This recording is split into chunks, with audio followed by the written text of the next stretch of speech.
July 4th, an American birthday. That day in 1776, a mob of farmers, laborers, and businessmen became soldiers. They declared war against the most powerful nation on earth. A war nobody thought they could win. July 4th, 1960, another war was declared. It became the most one-sided battle in history. One American, alone, took on an entire communist nation. For the next 30 minutes, Harris versus Castro.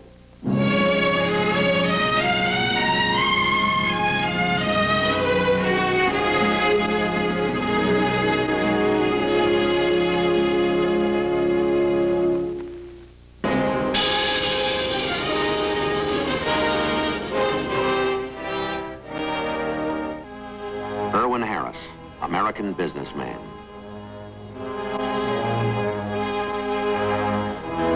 Cuba, July 4th, 1960.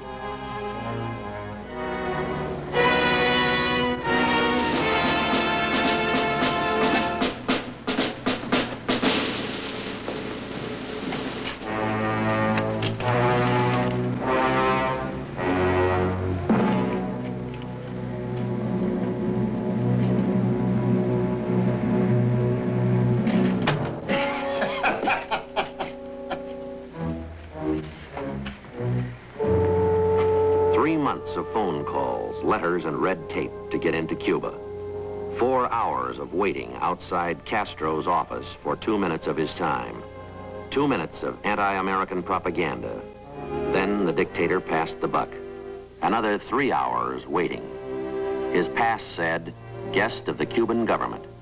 The cold knot in his stomach said, prisoner. It didn't help to see a guard drag around a rifle with the safety off.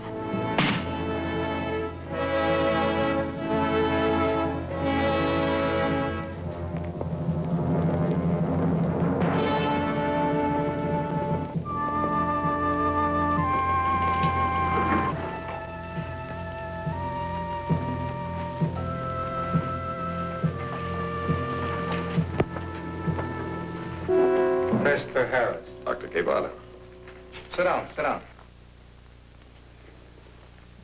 All right. You wanted to see me. What do you want? $329,000. Are you serious? Why should the Cuban government give you anything? Because you owe it to me. Who say so? You? You signed a contract. I have a copy. I've seen that paper before. You were hired to publicize Cuba, to bring tourists. You did not. Maybe you owe us some money. Oh, you want me to keep writing that Cubans know the true art of living when people are dying in your streets every day, or that life on the Isle of Pine sings with joy and laughter when you've made that beautiful place a concentration camp? Be careful, senor. You country is fascist, imperialist. And the day will come when Dr. people... Guevara. Don't interrupt. Magazine and newspaper advertising is contracted for months in advance. I signed those contracts. $329,000 worth up to 6 months ago. I'm going to live up to those contracts. I expect you to do the same. Mr. Harris, you can go... He really said that? Unquote. And uncensored. Well, do you have $329,000? There's anybody who pays taxes? Not everybody needs it. You do. Is that your legal opinion, Chuck? You signed those contracts. The magazines don't care how you collect from your client. They want what's coming to them. They'll get it. That's not why I'm here. Now, Chuck, what if I had a contract with Joe Dokes living on Main Street, USA? Or what if Joe Dokes owed me $300,000? Well, when I asked him for it, he spit in my eye. We go to court. We get a judgment against Joe Dokes. Patch his income, his house, kids' piggy bank, everything. Okay, get a judgment against Cuba. You can't. Why not? The laws of sovereign immunity. You can't sue a foreign nation in our courts unless that nation gives it permission. You think Fidel would? Try anyway. I might get a temporary court order. When you don't have a chance. I'll let an American judge tell me that. A man can get pushed around, cheated in this country, and can't do anything about it, I want to find that out. It isn't Now, that. they used me, Chuck. Well, they never wanted tourists. That contract with me was part of a smokescreen. They suckered our television personalities, our intellectuals. They lied, and we paid for it. Well, no more, not for me. I'm going after them, and if you want me to get another lawyer, say so. You do, and I'll sue you.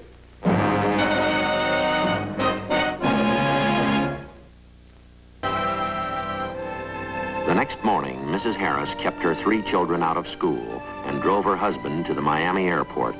That's how she felt about his decision to fight. Harris flew to New York.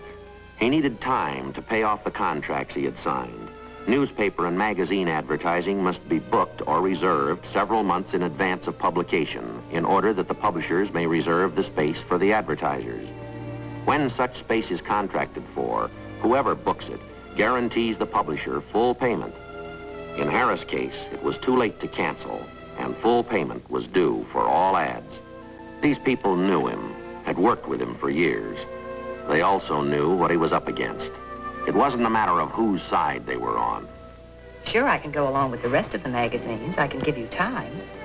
But isn't that all it is, a matter of time? I'm at war. Time is the only beachhead I've got. Mr. Harris? Yes. Telephone. Oh, thanks. Excuse me. The call was from his lawyer. Chuck Ashman was in New York and wanted to see Harris right away at the Supreme Court building. Ashman was excited. They'll never let me near him, even if they did. Forget him. He's sending an advance party in an airliner. The plane's worth $3 million. Can we grab it? I mean legally. Well, how else? Who do you think I am, Jesse James?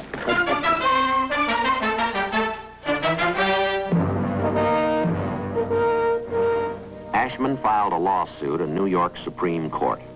That same day, Harris was awarded a temporary court order. It gave him the right to freeze any and all Cuban property in the state of New York. The Cuban airliner was on time, scheduled for immediate return to Havana. The court order changed that schedule. The Cuban official screamed, threatened reprisal. But the plane would stay until the case could be settled in court.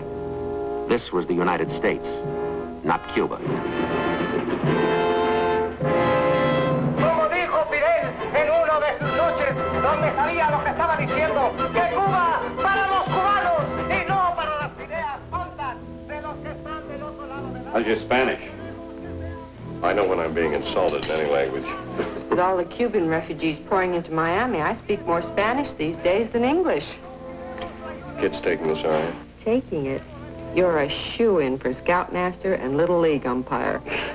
They're fine. They wanted to come along, too, but I told them we'd be home tomorrow night. Here we go. Castro's private television station. It used to belong to the Cubans. He told a couple of warm-up lies about Cuban prosperity. Then he got down to business. To Irwin Harris. He bellowed about the airliner Harris had attacked. Called the Miami businessman a Wall Street leech. A tool of Yankee imperialism.